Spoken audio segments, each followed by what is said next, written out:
So tensions are already high, and the developments in Iran are only making things worse.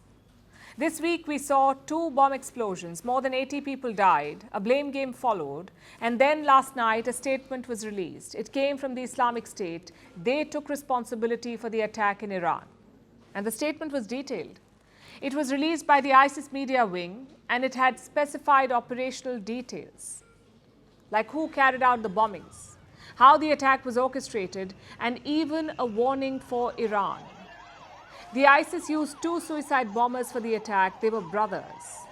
Their names have been revealed: Omar al-Muwahid and Saifullah al-Mujahid. They used explosive vests. And the statement ends on a grim note. It threatens more attacks on Iran, which is not surprising really, because the ISIS has long been an enemy of Iran. It's the Shia-Sunni divide. ISIS is made up of Sunnis. Iran is a Shia state, so there's conflict. But the ISIS sees it not just as a sectarian rivalry, but as a holy war, a war between Shias and Sunnis. They use derogatory terms for Iranians, terms like rejectionists and infidels.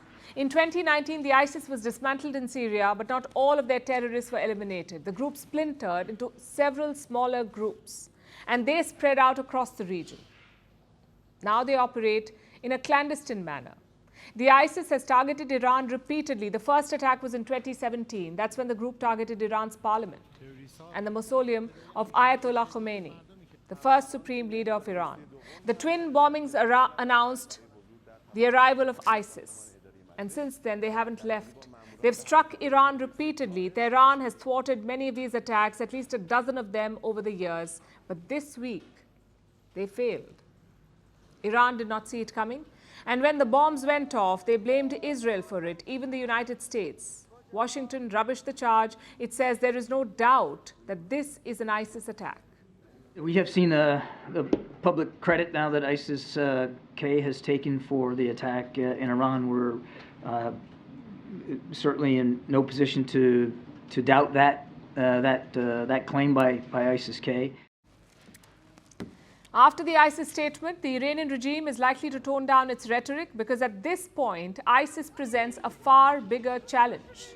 The caliphate may not exist. The numbers may have reduced significantly, but the group is still deadly. They've changed tactics. ISIS leadership is now localized. They operate from the underground. They attack using sleeper cells, so they're difficult to detect and harder to stop. In 2022, the United Nations issued an assessment, an overview of ISIS fighters and their presence in West Asia. And here are the findings. The ISIS still has a foothold on the Iraq-Syria border. How many fighters? 10,000. And that's not all. There are more ISIS factions in the region.